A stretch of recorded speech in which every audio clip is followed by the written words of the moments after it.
Alors que Warren Zaïre-Emery était une figure incontournable du football français, hier, il n'a même pas joué avec l'équipe de France étant donné qu'il a été appelé chez les Espoirs. Il n'est donc même plus sélectionné du côté de notre pays français.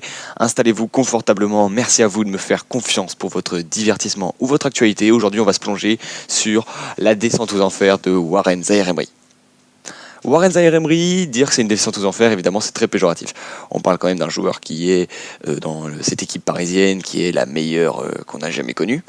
Et cette équipe parisienne brille sans lui. Cependant, notamment dans la saison 2023-2024, on se souvient que Zaïre-Emery était un joueur qui débloquait les situations côté Paris Saint-Germain. Pour ceux qui ne connaissent pas ce joueur, on va le présenter évidemment. Alors, on va donc prendre 15 minutes pour parler de ce milieu de terrain français qui a 1m78. Il est né en 2006, il a actuellement 19 ans depuis le mois de mars. Et il faut savoir que c'est donc un milieu de terrain qui se positionne bien. Il a une très bonne lecture du jeu, belle vision. Il arrive à créer même le jeu via ses passes. Il est très précis dans ses passes. Il est très dans le sens où que ce soit quand il doit donner vite un ballon ou bien qu'il n'ait pas beaucoup d'espace, il est en fait méticuleux dans ses réalisations au niveau des passes. Il est aussi, il a très bon contrôle. Voilà, il sait garder la balle, il a une bonne endurance, il sait se déplacer sur le terrain lors d'un match de 90 minutes et il a la capacité aussi de garder cette balle et de projeter l'équipe vers l'avant. Donc c'est un moteur. C'est quelqu'un qui réussit ses passes et il est bon dans les duels au sol. Il a un peu plus de lacunes niveau aérien, mais ça ne se remarque pas parce que ce n'est pas le volet du jeu auquel on attend le plus pour Zaïre-Emery, parce que c'est un numéro 8. Voilà. Alors, Warren Zaïre-Emery, c'est un joueur extraordinaire que l'histoire du football retiendra quoi qu'il arrive, car il a des records de précocité assez extraordinaires. Faut savoir que c'est le plus jeune joueur de l'histoire du PSG à avoir donc enfilé le maillot. C'était en Coupe de France à l'âge de 16 ans face à Châteauroux, en 32e de finale. Il est également le plus jeune joueur parisien à avoir simplement joué en Ligue 1. Il est également le plus jeune buteur du club, alors que c'est un milieu de terrain quand même, hein, on ne parle même pas d'un buteur. Il est également le plus jeune joueur parisien de l'histoire en Ligue des Champions. Il avait joué face au Maccabi Haïfa et même le plus jeune de l'histoire en phase d'élimination directe. Donc, et ça, c'est assez extraordinaire. On se souvient qu'il y a eu plein de stars montantes du football qui ont donc joué la Ligue des Champions à un âge très bas, mais lui, Zaïre-Emery, c'est donc le plus jeune joueur de l'histoire à avoir commencé un match titulaire en phase finale de Ligue des Champions. Il a fait mieux que tout le monde. Et il est par exemple aussi le plus jeune joueur à avoir été sélectionné en équipe de France depuis 1914 avec Maurice Jastiger. Alors, faut savoir qu'il est également le plus jeune buteur de l'équipe de France.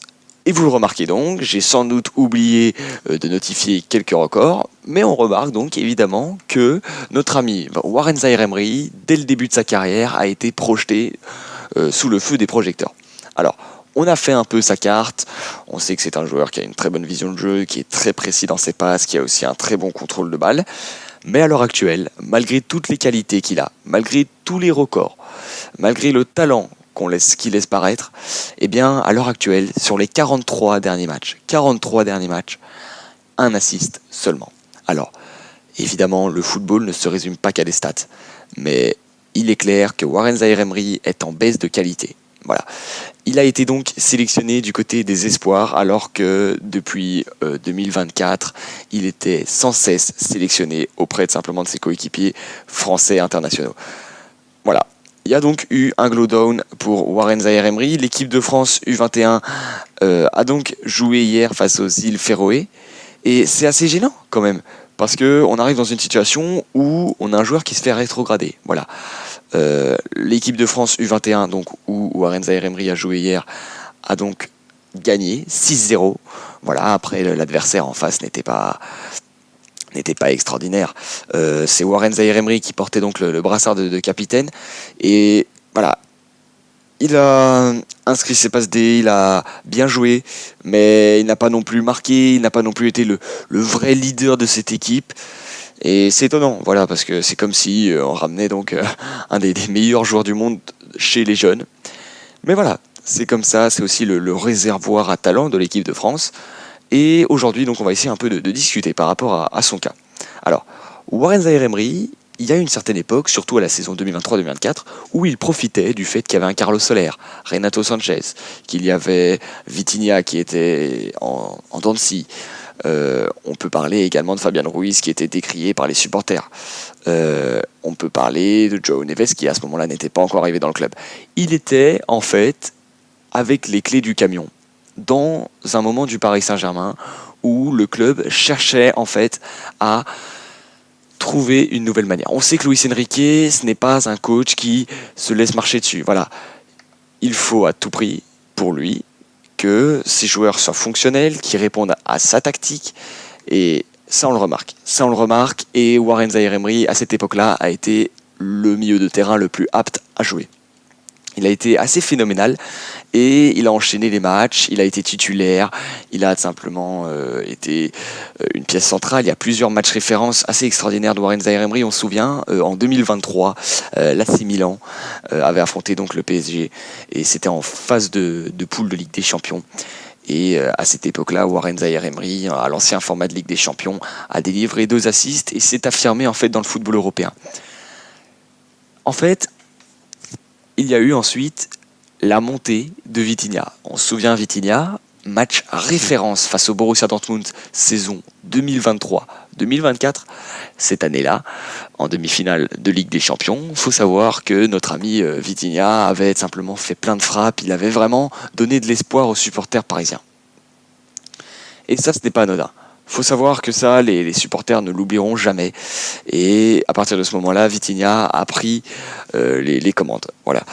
Je pense que ça a fait de l'ombre. Honnêtement, voilà, je parle seulement mon opinion, mais Warren Zaïre-Emery était dans l'ombre de Vitinha, chose qui, par le passé, ce n'était pas le cas. Parce que c'était lui qui avait les clés du camion, c'était lui qui avait surpris tout le monde de par sa jeunesse. On ne le connaissait pas tant que ça, parce qu'il n'avait pas de match professionnel à son actif. Et donc, je pense qu'il a souffert de ça. Voilà. Alors, évidemment, il doit être ravi du succès parisien, mais la concurrence s'est retrouvée beaucoup plus hardcore qu'elle ne l'était.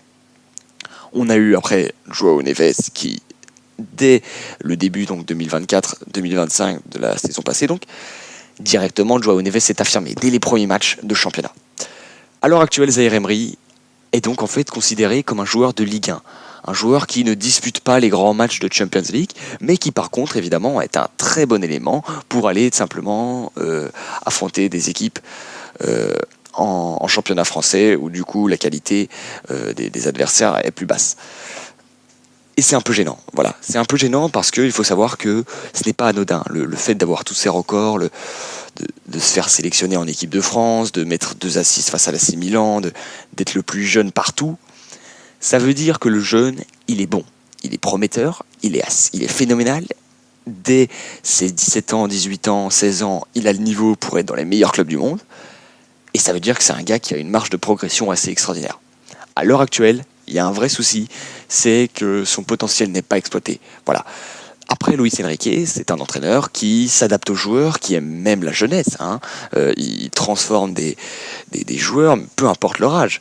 Ça, c'est quelque chose d'assez remarquable. On se souvient, il a dû l'apprendre aussi de par ses expériences, par exemple au Barça, où à cette époque-là, évidemment, la Masia, le centre de formation catalan, était évidemment très riche et il a dû apprendre à développer les jeunes. Et voilà. Pour moi, c'est assez original et c'est inquiétant parce qu'on n'est pas dans une situation où Warren Zaïre-Emery est avec un entraîneur qui ne lui fait pas confiance. Non. Certes, Warren Zaïre-Emery est maintenant considéré par Luis Enrique comme un joueur de seconde zone du club parisien, mais Warren Zaïre-Emery n'est pas, Luis Enrique n'est pas du tout le genre de coach à mettre de côté ses joueurs. Alors là, il y a un vrai problème. Warren Zaïre-Emery est donc là dans un club qui ne le permet pas de s'affirmer, de progresser. Alors évidemment, il faut savoir que même si on ne voit pas beaucoup Warren Zaïre-Emery en ce moment, même s'il n'est pas sous le feu des projecteurs, qu'il n'est pas titularisé, etc., malgré tout, il progresse. Voilà, il fait les entraînements, il rentre en jeu, il est dans l'intensité de ses coéquipiers niveau Champions League, etc. Mais voilà, du coup c'est assez révélateur, et puis c'est un joueur qui a quand même des minutes, il est titularisé lorsque des joueurs sont blessés, mais le problème, pour lui, pour Zaïre Emery, en fait, c'est qu'à l'heure actuelle, il est dans l'ombre de l'émergence, de l'expansion, en fait, de Fabian Ruiz, de João Neves et de Vitinha. Ces trois joueurs font un trio extraordinaire. Et Luis Enrique ne veut pas chercher plus. Voilà. Warren Zaïre Emery est considéré comme un remplaçant, point à la ligne. Pourquoi ? Parce que devant lui, il y a un trio qui est parfait. Voilà. Et ça, c'est un problème. Malheureusement, Warren Zaïre Emery, certes, il progresse, mais malheureusement, il a le potentiel pour jouer dans les plus grands clubs du monde.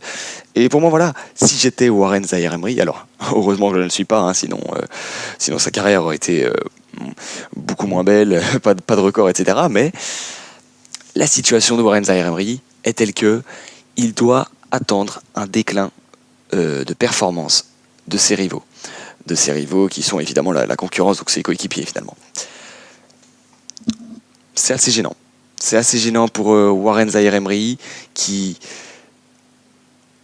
en fait, n'a pas le temps de s'affirmer.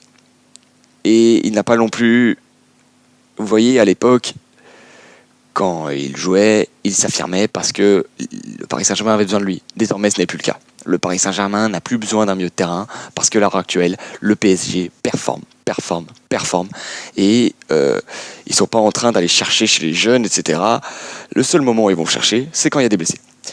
Et donc voilà, ce qui peut se passer, c'est qu'il y ait des blessures, et d'ailleurs ça, il y en a pas mal côté parisien, et que Warren Zaïre Emery puisse gratter des minutes titulaires, et qu'il arrive à nous montrer, comme il avait fait face au Bayern de Munich, comme il avait fait face à l'AC Milan, comme il avait fait face au Maccabi Haïfa, etc., qu'il ait des minutes, qu'il ait tout un match pour montrer sa capacité à jouer avec sa bonne endurance pendant 90 minutes, qu'il nous montre toute sa capacité de passe, etc., qu'il ne joue pas des matchs en bout de course. Voilà, parce que à l'heure actuelle, Warren Zaïre Emery bénéficie de petites minutes, etc., de 20 minutes en fin de match.